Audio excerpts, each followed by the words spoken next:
Live, so we are live now, I think. Yeah, we are. To me, it says setting up. Okay. It's showing live on Facebook. Good evening, everyone. World Cerebral Palsy Day was on 6th of October. We, on the occasion of World Cerebral Palsy Day, thought of bringing together a program that was required to create some awareness, some kind of demystifying, some kind of knowledge sharing. And we have with us Dr. Shambhavi Seth, who is a very eminent developmental pediatrician of Delhi NCR region. She is a consultant in Max Hospital, Gurgaon, Max Hospital, Saket, and BLK Hospital, Delhi. She's also joint secretary of the IAP chapter of neurodevelopmental pediatrics. We are very happy to welcome her for a live presentation on her topic on neurodevelopmental follow-up of risk of at-risk newborns. Followed by, we will also have some case studies of functional recovery in children with cerebral palsy. I have with me today Pulkit and Rajiv as fellow occupational therapists who, along with me, would like to share the case studies with all of you. And we would welcome any questions, queries, comments, and feedbacks on the FB Live program. With this, I would again welcome Dr. Shambhavi and would request her to take up the presentation. Thank you, Manish. And thank you, Haryana chapter of OT for inviting me here. And I think it's a very, today what we are going to talk about aspect of cerebral palsy, which I think is very, very practical, important. We'll be touching more about early intervention and early diagnosis. As we know, this is one of the major areas where we can work in a child to prevent at a prevention level to prevent cerebral palsy. And we also have some interesting case studies where how an occupational therapist can work and change the functional outcome of a child with cerebral palsy. So let me start with follow-up of at-risk babies. So my presentation would be more dealing with how to organize, what are the goals of follow-up, till when to follow up, and just to cover more practical aspects to it. A lot of these recommendations are being given by NNF, which is National Neonatology Forum Clinical Practice Guidelines. So we all know in past decades, we have seen improved neonatal care. And because of that, there has been a very good survival rate for extremely low birth weight babies and very low birth weight babies. And this better survival of these babies have also increased the incidence of neuromorbidities in these children. And still, after so many years also, we don't really follow a very well structured program to as to how to follow up these babies. Though the guidelines are there, but practically seldom these are being kind of instituted. And even in bigger institutes also, a very robust follow-up program does not exist. So a lot of neurodisabilities, these preterm babies are prone to, one of them being cerebral palsy, which we are going to talk more about today. But also along with that, it is being seen cognitive and learning problems, sensory impairments like visual and hearing loss, and behavioral problems like ADHD, depression, anxiety is also now coming up as very common in these children who have been through a newborn trauma. So a lot of studies have shown there was a collaborative perinatal project of NIH which has shown abnormal tone of limb, neck, trunk can increase the risk of CP to 12 to 15 fold.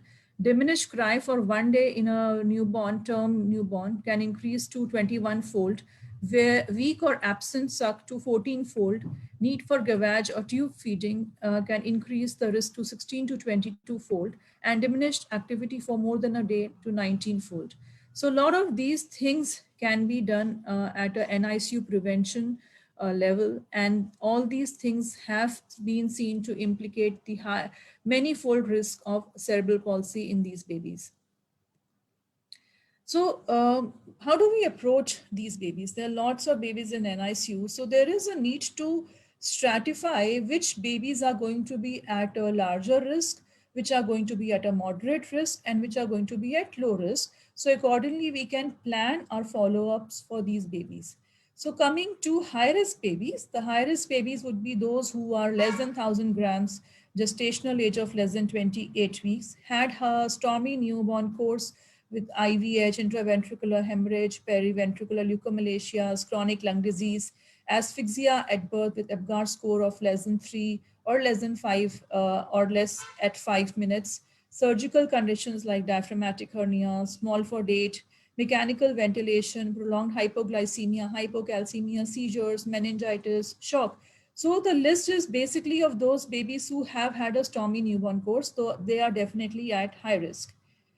Coming to moderate risk babies would be those who have weight between 1,000 to 1,500 grams, gestational ages 33 weeks and more than 28 weeks, may have moderate HI, hypoglycemia, some sepsis, some hyperbilirubinemia. And then the low risk babies where the weight is better and the course has been largely, not so erratic and not so stormy for these babies. So how do we follow up? The low risk follow up is generally taken up by the primary care pediatrician. A moderate risk would follow up with a neonatologist or a developmental pediatrician. But it's the high risk category, which needs a total team approach right from the beginning. The team has to consist of a developmental pediatrician, neonatologist, occupational therapist, and later on speech language therapists, educators. They all have to be added in that team. So apart from the regular follow-up would include a lot of medical examination, development assessment, neurological examination, eye checkup, hearing checkup. But today I'll be talking more about how to do neurodevelopment follow-up and what approach should we do for these high-risk babies. So it is simple. If we pick early, we act early, then there is a better outcome. We all know the importance of early intervention, neuroplasticity, in these babies. The sooner we are able to pick up, the morbidity is going to be less, the outcome is going to be better, the functionality of the babies is going to be better. So simple tool which we should document for each and every at-risk babies is the head size, which is seldom being documented. So head size is one of the most important single tool, and especially if we are able to see the ratio of head size to the length centile and how they are progressing, whether it is going to have a static growth or whether it is linearly proportional to each other in this graph. So this child baby who has like a static growth of head size compared to the length, and this is linearly growing. So we know there is a problem in this baby who has not shown a good growth in the head size. So there are the IAP charts which are there, WHO charts which are there, which are available for head circumference, and it should be plotted for each and every baby. Coming to the next aspect, which is the muscle tone. So we all know that there is a differential tone pattern. So when the baby is in utero, from 28 weeks to 40 weeks, the tone development is scordocephalic. So it is the lower limb which are going to acquire the tone first, and then gradually the upper limbs are going to acquire the tone. But once the baby is born or crosses term, which is after 40 weeks, there is the relaxation of this tone pattern starts to happen, and this is how the baby is going to develop the voluntarily motor control. And this relaxation is in the reverse direction. The tone attainment is scordocephalic. The relaxation is going to be cephalocaudal. So the upper limb tone or the head tone is going to be relaxed first, and that is why the baby is going to develop a head control sooner, and then the hand function, and then the control of the lower extremities or standing or walking. So this is a differential tone which we need to be aware of when we are examining these babies. So we may see a baby in the first year where the leg tone may be appearing to be higher than the upper limb tone, but we also have to understand whether this is a physiological variation or a pathological variation. And to measure these tone variability, Amel-Tyson scale, which can be used, and it is a good measure for the passive tone, and it can be performed at specific ages like 3 months, 6 months, 9 months, and 12 months. And it measures the adductor angle, the popliteal angle, the ankle dorsiflexion, the scarf sign, heel to ear, and they are recorded and are compared to the age appropriate norms. These norms are available freely online, and you can have it as a ready reference. In fact, Amyl-Tyson angle is a good screening tool because if we see a normal Amyl-Tyson angles for a baby at 3 months, it is predictive of a normal outcome at 12 months to the tune of 93%. So it has a good predictive value if a normal Amyl-Tyson angle is documented. So we are more confident that this baby is probably going to be in a normal range. So this is how we measure it. Ideally, a goniometer should be used to measure the Amyl-Tyson angles. And these are the ready reference charts which are available, which you can refer when you are, depending on at what age you are seeing the baby, you can see whether the angle is following in the normal range or not. So when we talk about tone, we first of all look for the spontaneous posture, the passive tone, and then we also look at the active tone of the baby. There could be tone abnormalities in infants where there could be hemiplegia, diplegia, lower limb versus upper limbs. Then there could be differential extensor tone against the flexor tone, especially in the neck area. So a lot of times the baby might be in the outer neck extensor posture or ophistotonic posture. But this baby, when you flex, when you kind of do the prone, the neck is extended. But when we do the head control, or we are seeing the child is having a head drop. So there is a differential tone in the flexors and the extensors of the muscles of the neck, which we should not miss. And similarly, asymmetry. If there is a right-left asymmetry, which is definitely abnormal. So in any time we have a history of a child is using more of his right hand or left hand in infancy, we have to be alert and a hemiparesis has to be ruled out in that baby. Coming to reflexes, we talk about deep tendon reflexes, we all know. Especially in babies or infants, we also talk about primitive reflexes and postural reflexes. So primitive reflexes like palmar grasp, Moro's reflex, automatic walking, asymmetric tonic neck reflex should disappear by 5 months of age. So basically these primitive reflexes are integrated so that the body voluntary control of the baby starts developing. And similarly, the postural reflexes like parachute reflex or lateral propping reactions should start developing, are fully developed by 9 months of age. These are protective reflexes which the baby needs to maintain the posture. So another tool which can be used is Hammersmith neonatal neurological examination. It has two forms, a screening tool and a detailed neurological examination. So it has a newborn tool and an infant tool. So this is basically done in term near normal neonates on the first follow-up. And we measure the posture and tone, the tone patterns, the reflexes, movements, abnormal signs or patterns, orientation and behavior. And it looks something like this. And there are different subheadings. And if any time we are getting this shaded area or this bold area, in any two areas, if the baby is following into that, we have to do a detailed Hammersmith for those babies. And a lot of studies, the Hammersmith has been validated and used, and it has a good sensitivity and specificity to predict the neurological outcomes for the babies. Similarly, I talked about Hammersmith infant neurological examination tool, which is used for infants between 3 and 24 months. It has 26 items that assess aspects of neurological function, cranial nerve movements, reflexes, protective reactions, behavior.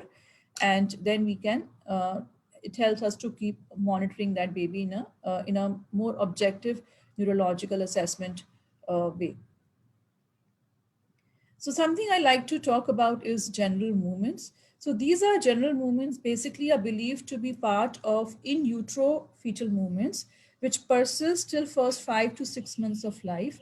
And they are forming a spontaneous movement repertoire, which we can just visually inspect and see whether the baby is having a normal general movement or there is a abnormal general movement.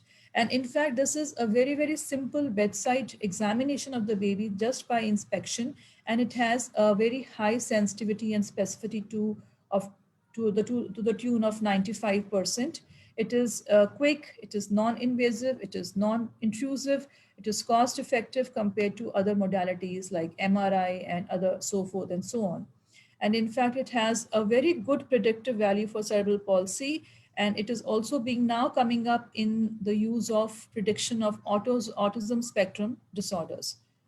So I would just like to show this video of this baby and just observe what, you can see. It's a 6-month-old for a high-risk follow-up.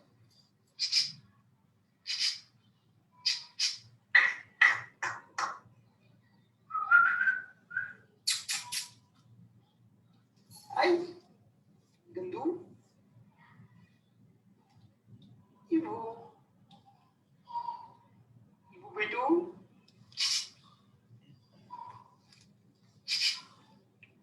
Aja. Aja Bapak bola aja. Ah. So this 6-month looks otherwise a happy baby, but you can clearly see a asymmetric tonic neck reflex. And even the quality of general movements is not okay for this baby. So this only by a simple inspection and a physical examination of the baby, we know the baby is a very, very high risk for developing cerebral palsy, and timely intervention can be started for this baby. So the other aspect of neurodevelopment follow-up is the development assessment. And development assessment, we all know we should use a corrected age for the babies who are born prematurely till first 2 years of life. And so there are development assessments can be in form of development screening, development surveillance. So development surveillance is more informal interview which the pediatric doctor can do when the family is visiting, whereas development screening is done at more specific times, and it is better to use a standardized screening tool to document the screening. And the recommendations as of now are at 9 months, 18 months, or 24 months, and 30 months to do the development screening. And there are different development screening tools which are available.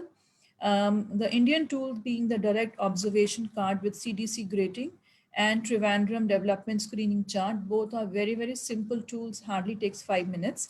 And we are all aware about Denver development screening test.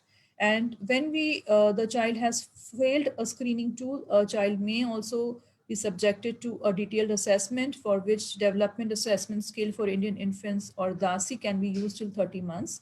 And Bailey scale for infant development is again a gold standard tool for development assessment, which can be done till 42 months. So just a word about direct observation card or DOC. Basically, it has 4 parameters. A social smile should occur at 2 months, the head holding by 4 months, sitting alone by 8 months, standing alone by 12 months, and make sure the baby can see the vision, hearing, and listen to at all these ages. This is a simple DOC, direct observation card. And this is the Trivandrum development screening chart, which can be done till 5 years of age. And here we have this, suppose the child is 12 months of age, and all the bars which are there on the left-hand side, this we plot, the vertical line is the age of the child at 12 months. And all these bars, horizontal bars which are there falling on the left-hand side, the child should be able to complete. So for example, a baby who's 12 months of age should be able to raise self to sitting position, standing up by furniture, fine prehension pellet or pincer grasp should have developed, but he may still walk with help because the upper limit for walking is 17 to 18 months. So this is again a very simple screening chart which we can be used to assess the development of the babies. Language and speech assessment also is very important. We can use LEST, which is again a free tool which is available, which is Language Evaluation Scale Trivandrum. And the other important tool is the MCHAT, which is Modified Checklist for Autism in Toddlers, Revised and Follow-up, which can be done to screen for autism at 16 to 30 months of age. So this is the MCHAT. It hardly takes 3 to 5 minutes. It has simple yes, no, and the markings, the scoring is also very simple. If you just start doing it regularly, you are able to pick up whether the child may have a high risk, low risk, or moderate risk for autism. So the follow-up protocol is variable. It generally is after the first 7 days of discharge, and then every 2 weeks till the baby has attained 3 kilos, and preferably at every 3-month interval in the first year of life. and it should be a little extended follow-up, because a lot of times these babies can also develop learning issues, learning difficulties. So it is good, wise to follow up them till at least 8 years of age. So these are the red flags in the development, which I have just kind of done a very, very brief, like a brief, just a snapshot. You can just see if the baby is not doing these at these ages, then the child has to have a detailed development evaluation. So no social smile at 2 months, no head control by 4 months, not turning to sound by 6 months, not sitting without support by 8 months, not responding to name or not showing a joint attention by 10 months, which joint attention we all know is a very, very important aspect of social emotional development of the child. So when a child, a 10-month-old child is, a mother gives a rattle to the child is happy to see the rattle, but the child also acknowledges the mother is giving the rattle. So there is going to be a glance exchange with the rattle and also the mother. And this joint attention is very, very crucial. And a lot of children with autism would not have this kind of joint attention where there is a triangle being formed between the baby's eyes, the rattle, and the mother. So we have to specifically look for this joint attention, whether the 10-month-old baby is doing or not. And if he or she is not doing, then the child is at risk for autism. And we have to do further evaluation. So by 12 months of age, the child should be able to stand without support, should start babbling, ba, ba, ba, ma, ma, ma sounds, and start simple gestures like waving by. In second year, by 15 months of age, the child should be speaking one single meaningful word and is able to follow simple instructions like, give me water, give me ball, ye papa ko de aao, simple instructions, and one step simple instructions. And by 18 months, the child has a word vocabulary of 5 to 10 words and is started to point with the index finger to indicate his needs, can point to body parts when asked, where is your eye, where is your nose. By 2 years, the child is able to climb stairs, kick a ball, and has a good word vocabulary of at least 50 words. And if the child is not doing any of these at any age, the child has to be developmentally evaluated in a more comprehensive and a detailed way. So these are the soft neurological signs which are not to be missed during the examination of especially young infants. Any abnormal tone pattern, persistence of primitive reflexes, lack of protective reflexes, not sitting by 8 months, not walking by 18 months, early asymmetry of hand function or hand preference in babies before 1 year of age. So now coming to one of the very important aspects is the early stimulation, which I feel is the right of every baby, and every baby at risk or at normal baby should be offered this kind of stimulation, and it has to be started as early as possible. It's preferably in the NICU setting. So there is a concept of a developmentally supportive care or DSC, which has different heads, which includes partnering with families, position and handling, safeguarding sleep, minimizing stress and pain, protecting skin, optimizing nutrition, and providing a healing environment for the baby. So the first contact or understanding of the environment or social environment of the baby is through the senses. And this sensory regulation is first and foremost for the we keep in an optimized way for this baby. So a lot of these things like optimal lighting in the NICU, reducing noise, music if required, appropriate positioning, clubbing painful procedures and allowing breast milk or sucrose or hand holding during the procedures, tactile stimulation like touch or a very gentle massage, non-nutritive sucking, passive exercises, and all this along with parent education has to be started in the NICU, where a team of pediatrician and occupational therapists can be involved. And so that the parent, when they are getting discharged, they are already equipped with the right knowledge and they are not too overwhelmed and not too anxious that how they are going to take care of such a tiny baby.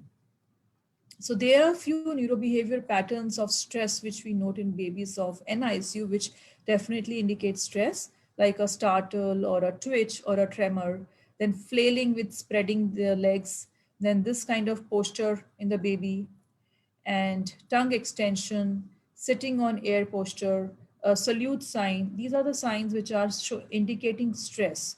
But if we see a good self-regulatory posture in the newborn baby in NICU would be hand to mouth, hand to face. And therapeutic positioning is very important, where a head position is in midline, less than 45 degrees from midline. Neck position is neutral with slight flexion. Shoulder is softly rounded and forward. Knee, ankle, and feet are aligned in soft flexion. And hand to face with arm in flexion. So this is a therapeutic positioning for which every baby can be given, even if the baby is on a ventilator.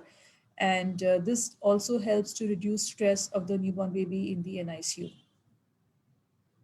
So this child baby is on ventilator but is being given a therapeutic positioning where there is hand to mouth and a good nesting is done. So this is a good position for the baby when the baby is on ventilator. So there are numerous benefits of this developmentally supportive care. It reduces the hospital stay, it improves the weight gain, shortens the time to the full feeding. Neurobehavior measures when correlated at 42 weeks are good, and improve neurodevelopment scores at 9 to 12 months. So this DSC again is a very, very vast topic, and you can undergo modules or training to get a DSC certification done. So I would give a few messages as take-home messages where especially for high-risk babies, be on high alert. A simple physical examination gives the best information. Simple tools can be used in the practices like Trivandrum Development Screening Chart or MCHAT. Documentation is very important for all these tools. Regular follow-ups at term, at 4 months, 8 months, 12 months, 15 months, is very, very important. And I think last but not the least, interdisciplinary integrated approach. When we are working with a family, say if I am seeing the child and I'm done some testing and some examination, made my opinion, then a team of occupational therapists or physical therapists is equally important to execute that. And it has to be in tandem, because unless we are doing integrated interdisciplinary approaches, the family is not going to get the whole benefit. I mean, I can't alone manage the baby wholly and solely. Neither can any therapist can manage the baby wholly and solely. So this interdependence is very, very positive, and I think that should be the message, that we are able to do more work together as a team.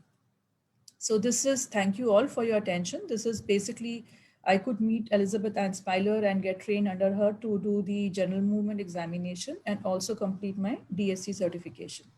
Thank you.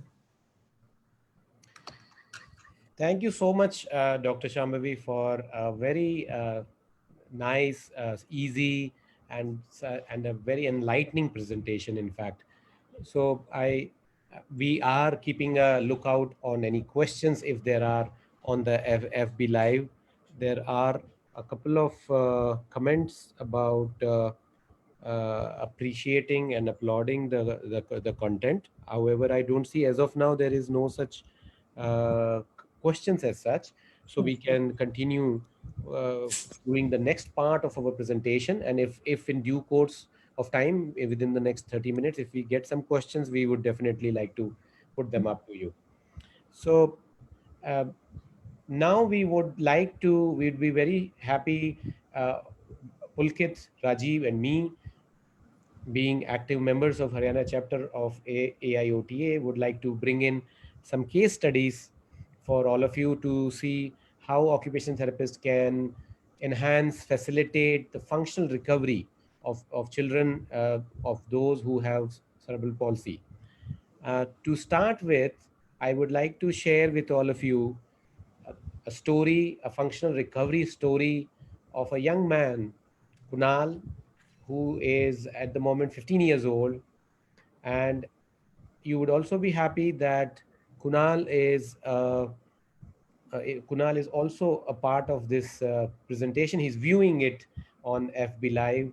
He was also actively involved in preparing this presentation. We asked him about which of his pictures, about which of his videos would he like to share with others, so that we can also understand and learn about his progress. And he was very happy that he would be a source of share a source of information to all others. So I thank Kunal, his parents.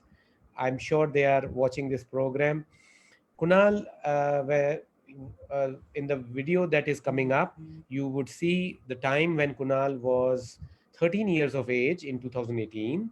He was receiving intervention in a center in Canada, from where he took some intervention for some time, and then he moved on and joined us for therapy in 2019. So let's start with where he was in 2018, and I would invite Pulkit to continue with the presenting problems. Hi. So to start with, we first see the functional abilities when he was 13 years of age. So we saw that he was not able to sit with support. So he used to sit with support on the wheelchair. The communication was with gestures, and he had good cognitive abilities with receptive language. With the functional limitations, we observed some functional limitations in him. So we saw that he was unable to do bed mobility, to reach out to his gadgets placed on beds or somewhere else.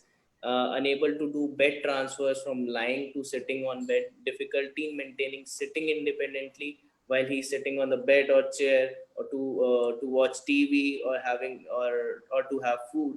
So participation restrictions, we saw that because of his presentation, he did not have this opportunity to participate in the social activities. It's because he used to sit on the wheelchair. It's generally because of this thing.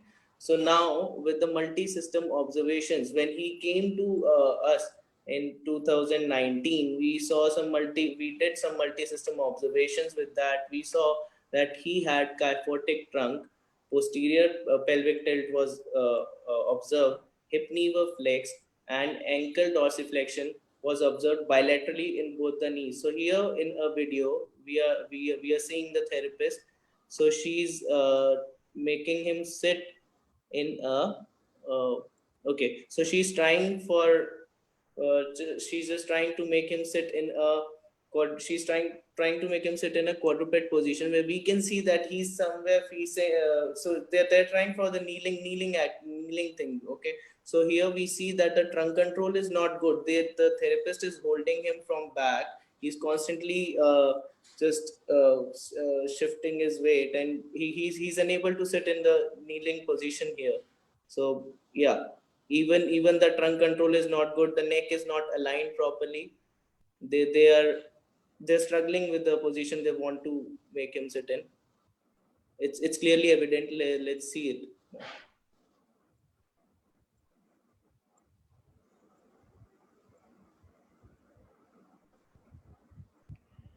Kunal also seems to be not in sync with the nature of therapy. It looks like, it appears that he has kind of given up on the therapy, just because the amount of effort that he's supposed to put in to maintain a simple position of kneeling, or the amount of effort that is supposed to be put up in transitioning from a position of sitting to getting into a kneeling, which is entirely a different position, is so huge for him, that it's evident from his body language and facial gestures and expressions that he's probably uh, kind of given up on the entire thing. Yes, let's continue. So here now you can see a video. So let's play the video. Okay. So now here we can see a video where Kunal, the therapist, is trying to make him put in a quadruped position, and she's constantly focusing on his wrist to just put some weight, so that he's able to bear some weight on his wrist. And you can see the trunk control here. It's not that good. So he's still facing some difficulty here. The neck is not aligned properly. Now okay. Even he's not looking that comfortable in this position. You can see now they're going for the weight shifting thing. They're shifting weight on both the hands here, but it's not that proper in a proper way. You can see here. So he sees the pelvic is not aligned properly. It's not in a symmetry. So see, he's struggling here, and they're trying hard to just get him. So he's not looking comfortable. He's not very much happy what's going on around. So the facial expression suggested this thing, and they're again trying for the quadruped positioning. So they're holding. Yes. So as you can see here, the trunk strength and the control is not that good.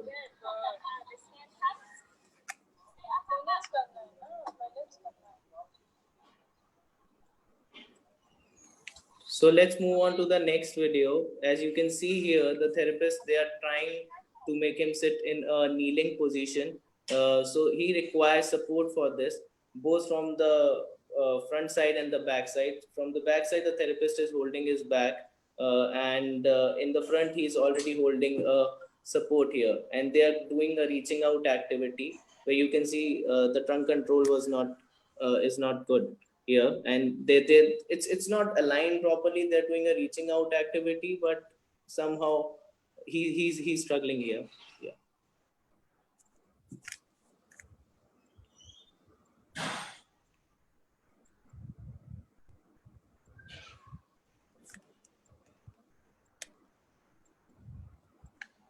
Okay. So here now, when he came to us in 2019, we used ICF model and NDT frame of reference. Graded activities were suggested for better postural controls. So we suggested him to make him constantly sit on the it's like sitting on a wedge for improving pelvic tilting, because as we see earlier in the previous videos and with the data we had, that he used to have posterior pelvic tilting. So to improve that, we suggested him to sit on the wedge and for some sitting activities for on dynamic surfaces. Reaching activities were suggested to improve forward, lateral, and upward reach, to improve the trunk balance, and to improve eye-hand coordination. You can see here the therapist is using the bean bags for both the hands to do bilateral reach. For the bilateral reach, that they're going with the forward reach here, and when he tries to when he's trying for this thing, so he's automatically shifting his weight. So he's already working on the dynamic trunk control and the dynamic stability. So it's like that. Yeah. Next, we suggested quadruped activities for him. So quadruped activities for good for postural control and balance, for joint stabilities, and for dissociative movements.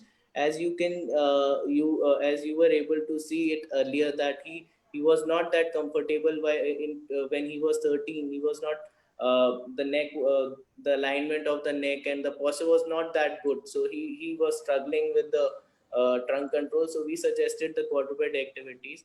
And now here you can see a picture with a happy face where he's doing a half kneeling, where he's doing half kneeling on the bolster with a very happy face, because now we can see that the trunk control, a better trunk control and the trunk strengthening, the better pelvic control and better postural stability, because earlier he was struggling with kneeling activity only when we just showed it to you. So now we'll discuss about the post intervention bed mobility, which will be covered by Rajiv Khanna.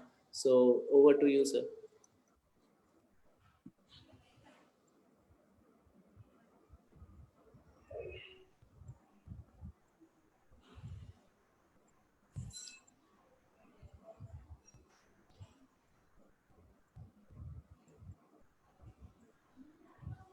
Rajiv? Rajiv, we can't hear you. If you are already speaking, we are not able to hear you. He has to unmute himself. Can you hear me now? Yes, of course. Yes, please. Perfect. Okay, just a minute. I'll screen share it again. Yep. Okay. Yes, go ahead. Yep. So giving an overview that there were a lot of challenges with respect to bed mobility, with respect to functional ADL tasks of reaching out or maintaining different transitioning positions in terms of, lying to side sitting to quadruped to kneeling. So after giving all those OT interventions, let's see what we see here in this video now. Right all up. Right all up. Move. Right. Right now. Push करो. Right. Right all. Right.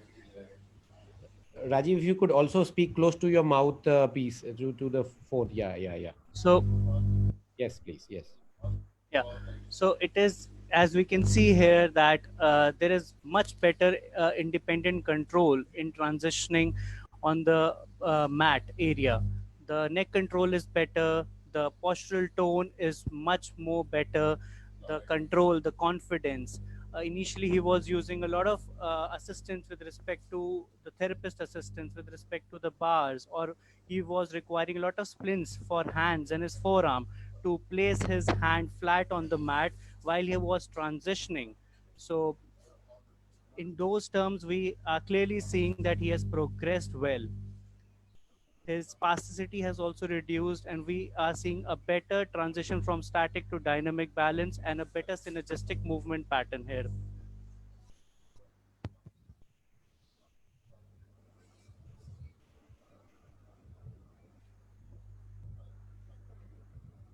The ease of movements are much better now. He has better control over his muscles and joints, which he was having a lot of challenges earlier when he was requiring a lot of assistance from therapists.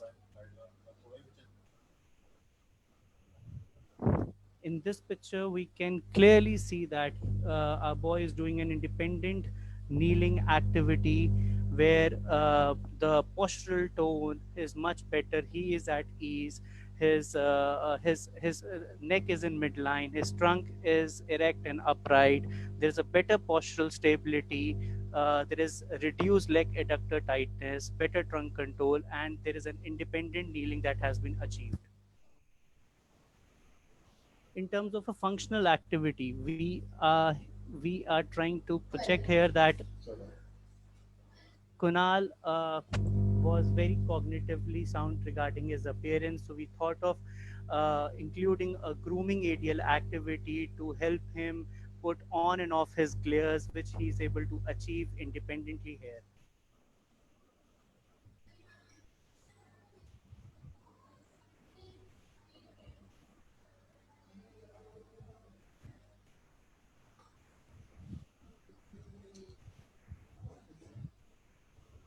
So Kunal is happy doing that. He's much more involved in the therapeutic sessions, and he is having a functional independence in terms of his grooming activity and his hand functions.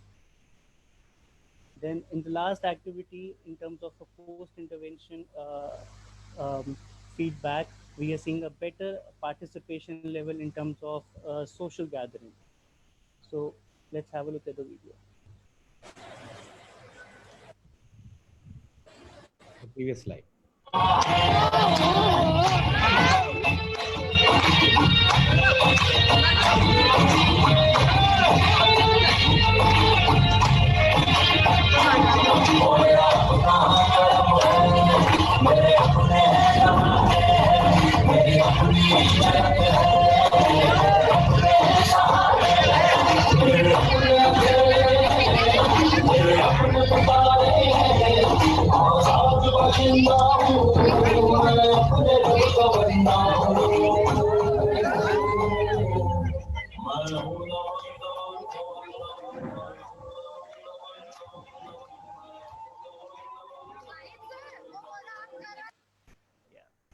Kunal was actually very happy on that day to choose his own choice of song for the dance. He wanted to dance because not because we asked him to, but it was from his side that he said, I would like to dance with all of you. And so we saw a lot of change in his participation in social activities, his eagerness and his ability to see all of us as inclusive and very safe and comfortable for him. I think that was a huge thing for Kunal to be able to enjoy socially, and for all of us to see that the functional recovery does not stop at just the physical aspect, but should actually go towards the other daily living activities and also to social participation. Rajiv, if you could move to the next slide. In our second case study presentation, I would like to share about a child who had motor difficulties, but who also had sensory integration difficulties.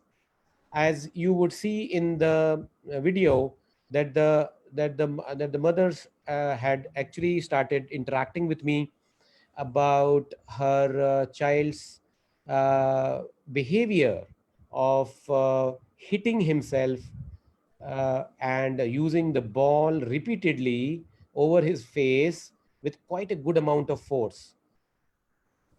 If the internet lag might have a different effect on it, but basically the child was very fascinated to hold the ball all the time, wanted to lick the ball, wanted to do mouthing, and also was very keen on repeatedly banging the ball on his own face or over the oral perioral area. So the video might have a different quality when it comes to internet lag, but however, I can share with you that if you see this video in the actual this the intensity of he repeatedly hitting on the oral area was quite high.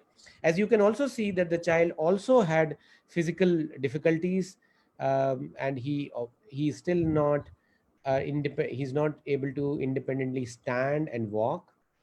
He has hypotonia in his trunk. He has difficulties in the co-contraction at the ankles.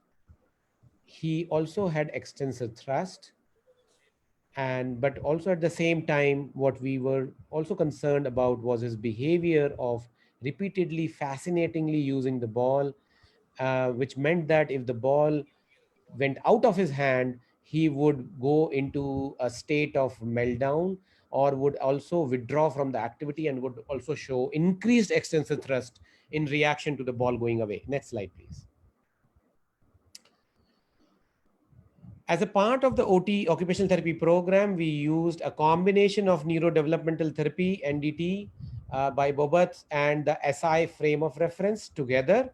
We thought that this child would need not just the physical facilitation and intervention, but would also require a sensory diet to be able to calm down and take care of the sensory needs. And so we started giving him positioning. We started using dynamic surfaces. We gave him some activities to reach out, but also at the same time, we made sure that he was getting and receiving sensory input through a vibrating massager around his mouth and hands, and that too with the adaptive response of he actually trying to communicate cognitively about the vibrating massager, in a way to say we were trying to teach him that if he has some sensory needs around his mouth, he should be able to ask for the desired sensory need from us. It initially it wasn't clear to the child that why would they switch off the vibrating massager again and again. But later on, as you would see in the video, that he realized that the therapist wants him to communicate non-verbally, to tap on the vibrating massager, to switch on and get the vibrating massager in response to his tapping on the massager.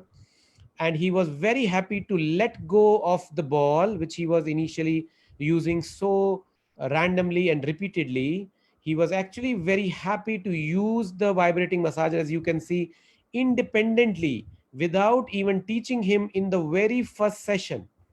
And that happens so frequently with children who have sensory needs, because if the sensory stimulus being provided matches your sensory need, the adaptive response just gets elicited. You don't have to teach them or instruct them again and again, but rather you will see them immediately going. This is where I teach him that you would have to tap on the vibrating massager to switch it on, because I knew he cannot switch on the vibrating massager on his own. But what he was supposed to do was tap on the massager, and I would know, okay, you did communication, and I would then switch on the vibrating massager for you. So I'm going to teach him tapping on the vibrating massager because he still can't do that independently. But in that very session, he started doing tapping on the massager meaningfully as a part of the adaptive response. And I also started teaching how to the mother about how she can also use the same way. So tap on the massager with my hand, with the help, with prompt, full prompting, but eventually try to get his patting or tapping on the massager on his own, which he does towards the end of the session. He started tapping or tapping on the massager to earn it, to get it for his mouth. He's also using a bolster for positioning. I wanted him to have trunk extension without extensor thrust. I wanted him to have weight bearing on the ankles. I also wanted a dissociation at the hips and knees, which I was able to achieve by using specific positioning equipment. In the later stage, I would also be trying to move the bolster under my leg deliberately to give him a challenge towards gaining postural control and also to gain reaching out. The vibrating massager is being placed a little away from him because he's very motivated, very enthusiastic to actually get that massager. But what I want as an NDT goal is to use his abdominals and glutes in a co-activation way so that he controls his posture and reaches out to the vibrating massager. We are towards the end of the video. So he does tap a little bit with minimal amount of support and he earns it. So that's how we use this combined frame of NDT and SI to gain a little bit of independence, also to gain a bit of communication, and also to fulfill his own sensory needs. Yeah, with that, we end the case studies of sensory recovery. I have a question for Dr. Shambhavi coming up on the FB Live. And the question is, this is a question from a therapist. And he says, can you please suggest us how to work on the follow-ups for children with cerebral palsy as we experience a huge amount of dropout and children do not continue therapy despite having functional and physical limitations? The therapy follow-ups are not very good. So can you suggest us some ideas, some strategies that we could use to ensure that the follow-up of therapy is as optimum as possible, ma'am? Yeah, I think it's a very, very relevant and practical question because we all face the dropouts when we are coming to follow ups. So I think there could be multiple factors, especially in a child with cerebral palsy, because it's a long term therapy and there is hardly any support in terms of financials of therapy. If we see there is no insurance coverage for these patients or parents. So the dropouts also could be because of that. Plus, I think a lot of time in my practice, I've seen when only we don't see a holistic improvement in the child. So like if we are doing about just motor or locomotion on that child or ADL of that child, but we are not working on the language or the cognitive aspect of the child, then probably there is a very like a half baked cake kind of thing where the families are not very satisfied also. So that's what I always mention when we see a child with development, it has to be a integrated, interdisciplinary, holistic approach. Just addressing one aspect cannot give you an answer. So I mean, like I had a child with cerebral palsy who had come at 3 years of age. The child was a high risk follow-up, was going regularly for OT and PT sessions, started to walk at around 2.5, 3 years of age, but the child was not speaking anything, and the child in fact had a hearing loss which was not picked up all throughout. So I think this kind of this missing of cases or kind lacunae should not occur in any case. And if we are able to give our best holistic approach, then I think the follow up can improve. Yeah, of course, ma'am. I have another question from Sumit Tyagi, and his question, because it says, "Sir, I assume that this question is for the OTs. Sir, what is the best postural support unit in home remedies? If you could comment." Uh, Dr. Shambhavi, if you have any ideas, please do share. But from my side, I think one of the major aim of postural control for children with cerebral palsy is to achieve an adequate sitting position. it is highly recommended that children should sit as early as possible. And what happens next is that it is the target of the therapist. It should be the target of the therapist, that they should collaborate with the parent to understand what is the current sitting equipment being used at home. A lot of times we find that the child is actually made to sit in the corner of a sofa. A lot of cushions and pillows are given, and the child is kind of leaning onto the cushions and pillows, and sitting there more from the point of view of safety rather than postural control. I feel that the parents need to be taught or trained a little in postural control, because in that kind of a sitting position, usually we see a lot of slouching posture, posterior pelvic tilting, and the knees and ankles and hips are in no way in a great position, because the height of the sofa does not allow a great amount of ground reaction forces, because the feet is not in contact with the floor.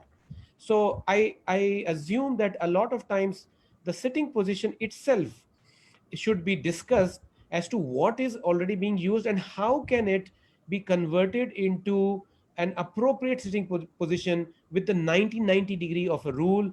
And although it also depends a lot on the profile of the child, a child with dystonia, a child with spasticity, a child with hypotonia might need a different kind of a sitting posture and a different kind of a sitting accommodation. But in what we are looking at is the alignment of the joints, alignment of the shoulders, trunks, and hips, and a good amount of ground reaction forces for the ankle, which means that the height of the equipment has to be taken care, the depth of the equipment. So if your sofa is too deep and you make the child sit back towards the surface, towards the back rest of the chair or sofa, whatever you're using, the alignment automatically changes to a very different kind of a malaligned position. So the depth of the sitting equipment, the height of the equipment from the knee to the ankle is important. And also, of course, is how do you control or accommodate the extensor thrust that you see so commonly with children. So I would say this appropriate sitting posture and appropriate sitting equipment, or the modification of the existing sitting equipment that is already being used, should be our principle of treatment here to gain postural control. Dr. Shambhavi, if you have any comments, Yeah, please. I'll just add to what you said. I think you described it in a very good way. So a lot of times these children would have a terminal head lag and not attained a full neck control, and we are working on the sitting. So I think when we are talking about posture, the neck also has to be studied and maintained. A lot of times there is a neck drop, and we are working already on the sitting. So in my experience, I think a high chair works very well with the child because it doesn't give that sloppy back. And also if we are able to give a neck control through pads or through some kind of support so that it doesn't slouch. So having a good posture control like Manish said, and also having an idea about how much is the neck voluntary control of that child also should be taken into account. Sure.